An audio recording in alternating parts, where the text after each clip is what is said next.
Hello everyone! Today I am showing you guys my daughter's toy collection. My daughter is 6 months old and these are the toys that she plays with on a regular basis or that we're about to introduce to her. She truly does have, I guess it depends on how you count it, but she has less than 10 toys that she plays with regularly and other toys that we're about to introduce or that she used to play with and doesn't really play with anymore, or some things that may not even really be considered toys.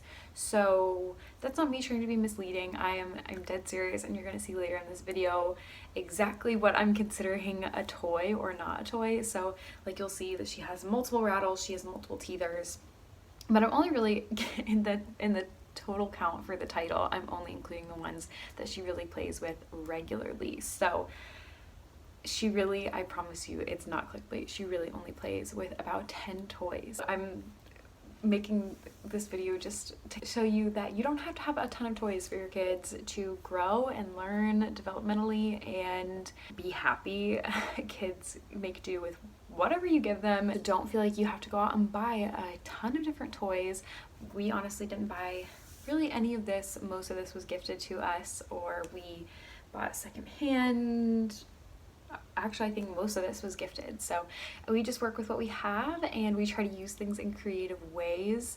So I encourage you guys to do the same. And if you don't want to spend a ton of money on toys and have huge, areas of your house devoted to toy storage, you don't have to do that. So I hope that this is encouraging to some of you soon-to-be mamas or your new mamas or mamas that are purging their kids' toy room, whatever category you fall into. I hope that this is encouraging to you. I hope this gives you some good advice.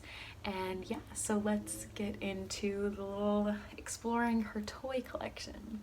So I have all of her toys right here surrounding me. This little guy, and a big basket here, this guy as well. These are all of her toys. And I'm gonna just kind of go through them in sections, basically.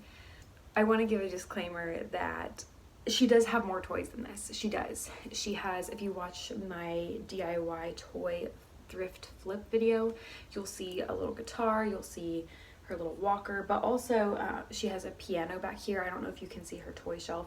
It looks pretty empty right now because I did pull a lot of things off of it, but she does have this little piano back here and some other toys as well.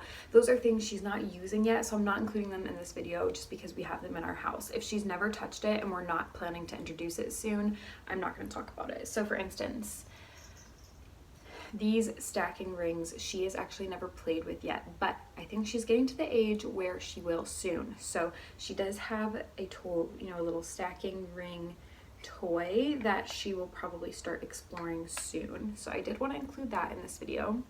She also, back there on the shelf, I didn't pull them down, but I'll insert a clip here of these ABC blocks that we got for her recently that we do intend to give her soon, but she has not played with yet. So I don't know if you want to count those or not, but I have them. The first toys we're going to talk about are pretty basic. It's the stuffed toys. So she does technically have more than just these two. She also has this guy, which I don't know if you would consider this like a stuffed toy or a rattle. Either way, these are the two that she plays with the most, and actually she has more in a net that's actually like right behind you guys, and she hasn't touched any of those yet, I don't think. She literally only plays with these two, so those are her stuffed toys. Mostly we gave her these for comfort in like her car seat or her stroller, or just something to hold on to if she's seeming extra snuggly that day. We will tend to give her toys like this. So I guess it just makes sense that the next type of toy we would go to are the rattles. So she has this little guy, is I guess kind of a rattle. She has this guy. It has like beads in the middle. She has this guy, little wooden rattle. She has this guy, little unicorn.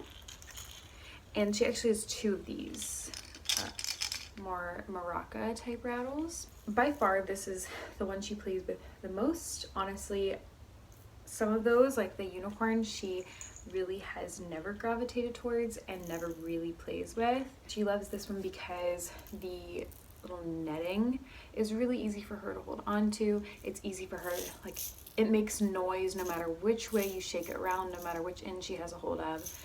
It's not super loud, which is great because it's not like too disruptive during church or when we're trying to have conversations with people. And actually that rattle is probably her favorite toy. That rattle can entertain her for sometimes 15 or 20 minutes completely by herself, just laying on the floor, shaking this rattle around. She loves it. So thank goodness for that rattle because it's our babysitter sometimes. I did want to mention the reason I have two separate baskets full of toys is that this one is our upstairs basket. We keep it upstairs in her playroom, which is where I am right now. And then we have this as our downstairs basket, which is full of the toys she uses more often because she plays downstairs more often because we just are downstairs pretty much all day. So that's where she plays right now. When she gets the age where she can crawl and things, she'll probably be spending a lot more time in her playroom and we'll kind of cycle through the toys a little bit more.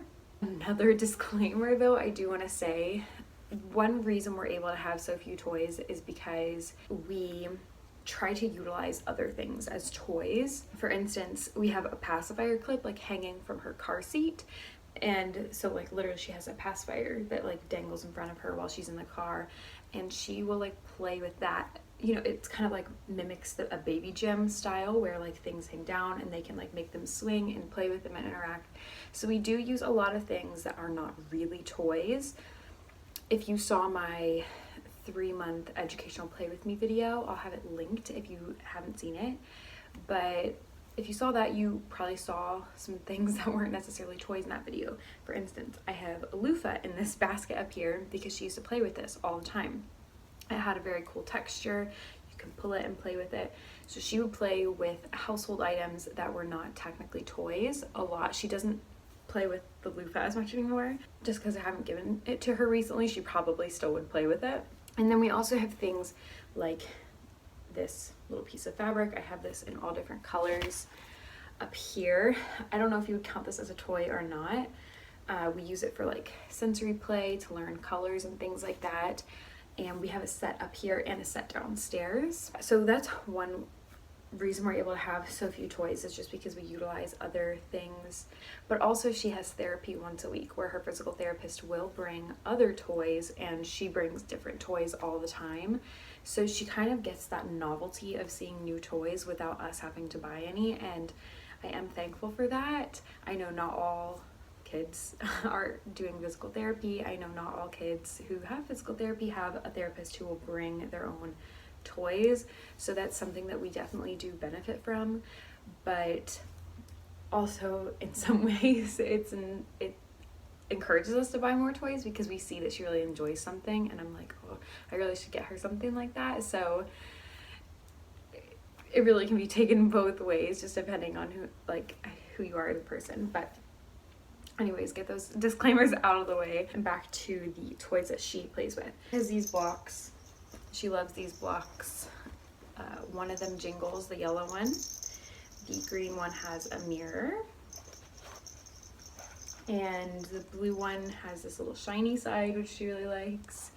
And the red one is probably her least favorite, but they all do have one side of kind of black and white, high contrast, which is great. So she loves those. We kind of put those on the floor when we put her in her baby gym, and she kind of rolls around and picks them up and moves them around with her hands and with her feet. So I definitely suggest getting something like this.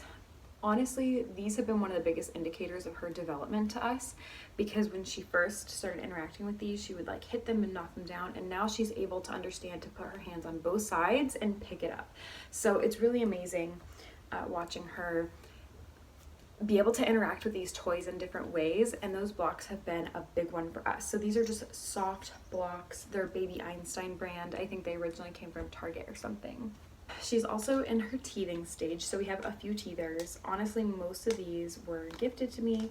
This Mickey Mouse one is like a water teether. She doesn't really like this one yet. It's not super easy for her to hold on to, so she actually hasn't really played with this one very much yet. She does love this hand. Each finger has a different like texture on it. You can see that. So each finger has a different texture on it, as well as these like dots on it as well. So she does love this one. It's easy for her to hold on to and to chew on. This giraffe, she really hasn't gravitated toward either. It doesn't have different textures, and it's not as easy for her to hold on to. She loves this vibrator one. I got this one from Walmart after our physical therapist suggested us to get something that vibrates. These are kind of soft and bendy. This is kind of soft, but this is where you activate the vibration. And then this is like a hard plastic. So she likes to grab onto these loops and chew on them. So she does really enjoy this one. Another toy that she plays with is this little, she actually has not played with this wooden box yet. So this toy is honestly amazing because it's something she'll be able to grow into. So I have this basket of, you know, the little blocks that go in it. And she uses these, our physical therapist actually kind of taught us this. So when she's laying on her back and eventually when she's sitting up, we take 2 blocks and we click them together, and that gets her attention. And then she starts reaching out. She wants the blocks. They're different shapes, so she has to grab onto them in different ways to hold onto them. And then she starts learning to click them together. Or sometimes she holds one and we hold one and we help her click them together. So this is great for her early developmental skills, and you know, she's just now starting to play where she's sitting up in her bumbo or in her high chair or something, sitting up independently, not like leaning against us, and she'll kind of like bang this against the tray or something. She really enjoys playing with these, and it's great because eventually she'll be able to grow into playing it with this and match the shape to the little, you know, the hole that it fits into. So, which I'm struggling with, what goes here. Yeah, so the hole that it fits into.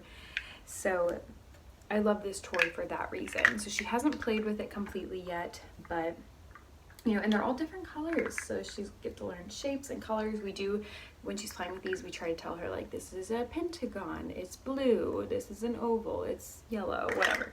So we love that toy. This is another one that was gifted to us, which she just recently started playing with this week. And it is a little egg carton.